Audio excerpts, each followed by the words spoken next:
Bonjour et bienvenue sur le podcast One Thing in a French Day. Aujourd'hui, jeudi 18 avril 2019, cet épisode, le numéro 1645, s'intitule « Armand, étudiant spécialisé en économie circulaire, première partie ». Je m'appelle Laetitia, je suis française, j'habite près de Paris et je vous raconte au travers de ce podcast un petit bout de ma journée. Le texte de ce podcast est disponible en vous abonnant à la newsletter sur www.onethinginafrenchday.com. Armand, étudiant spécialisé en économie circulaire. Aujourd'hui, vous allez faire la connaissance d'Armand. Nous sommes ensemble au Kung Fu et vous allez voir, il a plein de choses intéressantes à vous raconter. Dans cette première partie, il vous parle de ses études et de ses questionnements sur son orientation professionnelle.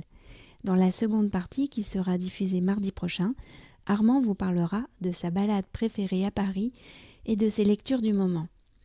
L'enregistrement a été réalisé avant l'incendie de Notre-Dame. Bonjour à tous. Aujourd'hui, je suis avec Armand. Armand est un collègue du Kung Fu. Et il a plein de choses intéressantes à nous raconter. Alors, Armand, pourrais-tu te présenter, s'il te plaît, en quelques mots ? Bonjour tout le monde déjà, je m'appelle Armand, j'ai 23 ans et j'ai grandi et je vis à Paris et je suis étudiant pour l'instant. Qu'est-ce que tu fais comme études ? Alors je suis en école de commerce, enfin je suis à l'ESCP et il y a un système de spécialisation en deux segments et j'ai fait une première spécialisation en entrepreneuriat social et la deuxième en économie circulaire. Et voilà, donc là je suis dans ma dernière année et je suis en train de réfléchir à la suite et à tout ça. Et qu'est-ce qui t'a mené à ces études alors ? J'ai toujours eu une sensibilité écologique, on va dire. Et en fait, j'ai pendant longtemps voulu travailler dans l'humanitaire. Je me suis rendu compte que c'était un monde un peu plus compliqué et que ce que j'envisageais en fait, et que ça correspondait pas tout à fait à ce que je voulais faire. Et du coup, en fait, je me suis orienté vers une école de commerce parce que ça me permettait justement de me spécialiser en ça. En fait, c'est-à-dire que à la fois parce que je savais qu'à l'ESCP, il y avait cette spécialisation-là d'économie circulaire et d'entrepreneuriat social, où en fait, une fois qu'on a ce savoir théorique, comment on fait pour développer des projets qui concrètement changent les choses, quoi. Voilà, et c'est pour ça que j'ai choisi ces études-là. Et ouais, voilà, c'est ça.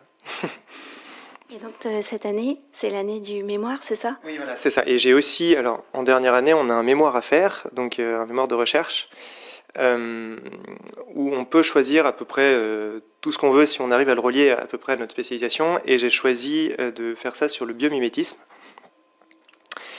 En fait, le biomimétisme, c'est une approche qui cherche à s'inspirer de la nature pour innover, pour développer des nouvelles technologies en fait.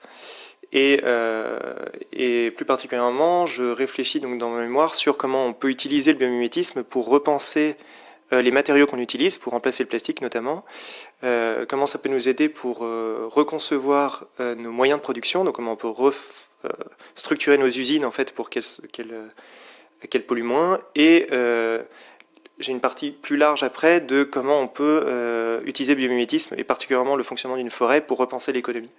Et alors concrètement, dans ton mémoire, t'as des exemples de solutions ou des choses comme ça ? Ouais, alors, donc je disais, il y a trois niveaux en fait de mon étude. Il y a au niveau des matériaux, au niveau des usines et au niveau de l'économie. Et alors pour les matériaux, j'ai comme exemple concret, j'ai étudié un truc tout bête, la moule, en fait, a un adhésif... Le mollusque ? Le mollusque, c'est ça. Depuis d'ailleurs, je mange plus de moule, j'ai beaucoup trop de respect pour ces animaux. Et en fait, il développe un adhésif qui tient sous l'eau, beaucoup plus efficace que tous les adhésifs qu'on a, et même nos adhésifs les plus efficaces, en fait, tiennent pas sous l'eau. Excuse-moi, mais comment t'es allé Qu'est-ce qui t'a mené à étudier la moule ? J'aimerais bien savoir le début de l'histoire. Alors le début de l'histoire, c'est je suis tombé sur un livre qui est un peu le support, la colonne vertébrale de mon mémoire, qui s'appelle Biomimicry, donc biomimétisme, qui a été écrit par Janine Benius, qui en fait c'est elle en fait qui a lancé le concept de biomimétisme en fait.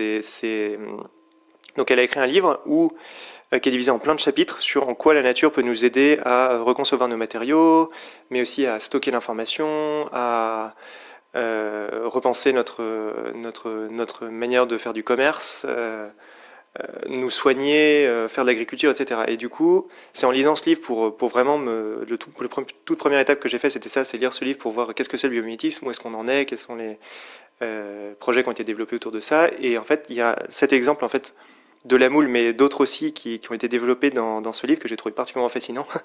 Et du coup, je me suis renseigné plus dessus. Et voilà, en fait, c'est là que j'en suis arrivé à la moule. Voilà.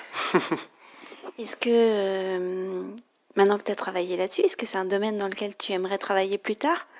Oui, alors là, justement, vu que je suis à la fin de ma dernière année, je suis en train de réfléchir à qu'est-ce que je fais après. Et là, j'ai un peu une sorte de questionnement entre deux voies en fait que je peux voir. Les deux m'épanouiraient et il faut juste que je vois laquelle m'épanouirait le plus. Et en fait, la première, c'est donc rester, c'est ça en fait, en accord avec toute ma pensée et toutes mes valeurs dans ce domaine-là de l'écologie. Et travailler principalement avec des initiatives dans l'économie circulaire. Et l'autre, en fait, c'est que je suis un passionné d'audiovisuel depuis toujours. En fait, j'ai fait mon année de césure en fait dans les films documentaires à thématique écologique. Voilà. Donc en fait, là, j'ai allié les deux. J'ai allié ma passion pour l'audiovisuel et ma fibre écologique, quoi. Et du coup, j'ai travaillé dans la réalisation, la production et la diffusion de films documentaires. Et là, pour la suite, j'ai un peu un rêve d'enfant qui refait surface, qui est le jeu vidéo, en fait. Et justement, là où je perçois le sens dans tout ça, c'est que la conclusion à laquelle j'arrive, en fait, à la fin de mes études, de toutes les réflexions que j'ai eues, c'est que si on n'a pas les changements que je pense il faudrait qu'il y ait dans la société aujourd'hui, c'est parce qu'on a besoin de nouveaux mythes, en fait. C'est-à-dire qu'on fonctionne, j'ai l'impression, en tant qu'être humain, avec des mythes qu'on a en tête et des schémas sur qu'est-ce que c'est que la vie, où est-ce qu'on peut trouver le bonheur, etc. Et ces mythes-là, il y en a peu qui véhiculent, en fait, cette idée de changement, d'empathie, et en fait, le jeu vidéo, c'est un média qui se développe de plus en plus et que je trouve extrêmement puissant parce que ça combine tout ce qui est art visuel, mais musique, narration et en plus l'implication du joueur, en fait, ce qui fait que avec une expérience de jeu vidéo, on est vraiment, c'est ça, on est impliqué, on vit le truc profondément et je pense que c'est un média, un médium extrêmement puissant pour véhiculer des mythes justement. Ça serait une sorte de jeu vidéo philosophique. Et ça, ce serait l'idéal. Ouais, voilà, c'est ça. Merci Armand. La suite dès mardi prochain. One Thing in a French Day, c'est fini pour aujourd'hui. Vous pourrez retrouver le début du texte de ce podcast ou vous abonner à la newsletter sur www.onethinginafrenchday.com. Si vous avez envie de m'envoyer un message, voici mon adresse email frenchday@gmail.com. Voilà, nous sommes jeudi. Je vais vous souhaiter de passer un très bon week-end et je vous dis à mardi prochain. Au revoir.